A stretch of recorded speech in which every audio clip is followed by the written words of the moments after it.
Coucou à tous, on se retrouve pour une vidéo d'une page que j'avais envie de scraper avec la box qui scrape du mois de novembre. Pour ça, j'ai utilisé le papier donc correspondance des ateliers de Karine, et pour le réveiller un petit peu, je vais utiliser une Distress Oxide, donc c'est la Peacock Feather, qui est un joli bleu un peu bleu vert d'eau, enfin je sais pas comment l'expliquer, et je vais tout simplement l'appliquer avec un petit peu d'eau. Comme vous voyez sur l'écran, j'utilise un plastique, pas la peine d'un truc en particulier. Je viens l'estomper un petit peu quand même avec mon chiffon pour pas qu'elle soit trop pétante, et j'ai une jolie petite tache de fond. J'ai décidé de scraper 2 photos de moi qui je trouvais qu'allaient bien avec ce papier, enfin ça me plaisait. Et je vais ces 2 photos, je vais les mater en fait avec un papier avec des petites écritures de fond, plus un papier noir pour qu'elles ressortent bien. Donc je vais préparer mes découpes. Alors mes photos font 7 par 5,5 et après j'ai maté avec on va dire 0,5 0,6 en plus pour avoir on va dire un petit rebord assez sympa. Ensuite je vais utiliser 2 sets de tampons. Donc les sets de tampons que j'ai utilisés, c'est de la marque Graffiti Girl, j'adore cette marque. Donc c'est le tampon Instagraphique et le tampon Trash. Et je vais vous laisser regarder la vidéo, mais voilà, j'aime beaucoup ces tampons, ils sont vraiment sympas. Et puis j'aime les étoiles, donc j'ai rajouté plein d'étoiles. Donc toujours avec la Distress Peacock Feather. Et après je vais ajouter un petit peu de profondeur et de relief avec l'encre grise Hickory Smoke. Donc comme vous le voyez à l'écran, je vais utiliser différentes parties des tampons que j'ai dans ces 2 planches pour apporter un petit peu de relief, un peu de profondeur. J'aime bien faire ça. J'ai appris à le faire et je suis assez contente. Et pour on va dire avoir quelque chose d'encore plus pétant, je vais utiliser un des très gros tampons donc de la planche Instagraphique que j'aime beaucoup avec ce mot photographie, et là je vais le faire avec la Versafine parce que je veux qu'il ressorte voilà, je veux qu'on le voit, donc c'est pour ça que j'ai pris du noir et j'aime bien le rendu. Ensuite je vais commencer par positionner on va dire tous les petits éléments que je voudrais qu'ils apparaissent.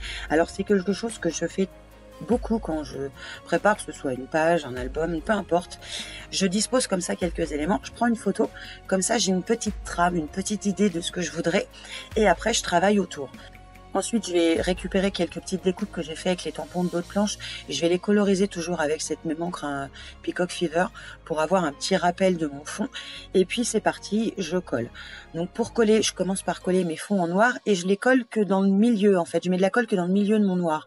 Et après, je colle entièrement mon matage avec mon papier écriture et mes photos. Donc je fais toujours ça, comme ça je peux glisser des petits éléments sous mon matage noir. Et voilà, j'ai cette habitude de faire comme ça.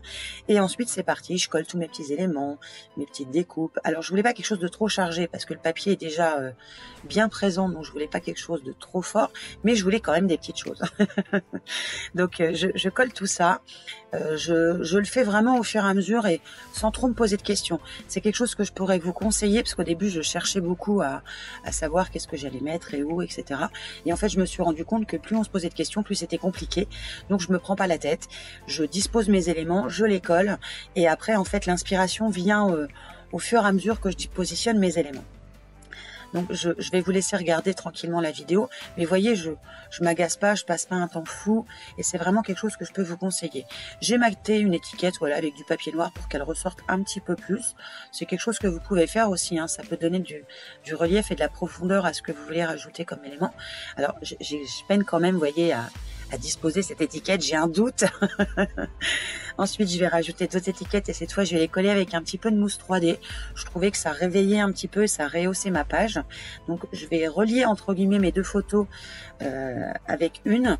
Je vais ajouter un badge et comme je le trouvais un petit peu tout seul au milieu de tout ça, je vais le positionner sur une des fleurs qu'il y avait dans la box que je trouve très jolie. Et je vais le coller avec de la mousse 3D. C'est quelque chose, n'hésitez pas à faire, à jouer avec les épaisseurs de mousse 3D pour avoir quelque chose de, on va dire, de vraiment en relief, qu'on ait l'impression que qu'il y ait de la profondeur, qu'il y ait tout ça. Ensuite, je vais utiliser les planches les mots de la planche, pardon, les petits mots d'éphéméria que je trouve très sympa. Donc je vais en coller en 2. Je vais rajouter le cœur que je trouve très joli et je vais rajouter ces petites mains qu'il y a dans la planche aussi. Il y en a plusieurs, donc je vais les découper. Je vais les rajouter dans les coins de mes photos pour ajouter aussi un petit quelque chose au niveau de mes photos.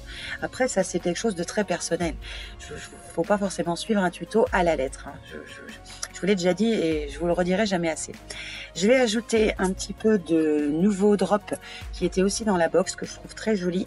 Alors c'est dommage, je trouve qu'à la caméra on ne le voit pas beaucoup, mais bon tant pis. Je vais cacher mes photos avec 2 bouts de papier que j'ai déchirés et je vais... avec un passemois réservoir d'eau, je vais tout simplement faire des petites taches. Alors avec l'encre Peacock Feather et avec l'encre Hickory Smoke, parce que j'aime bien, voilà, j'aime bien cet effet tache. Ça allait, je trouve, avec les tamponnages que j'ai fait et avec le papier aussi au niveau de la brique.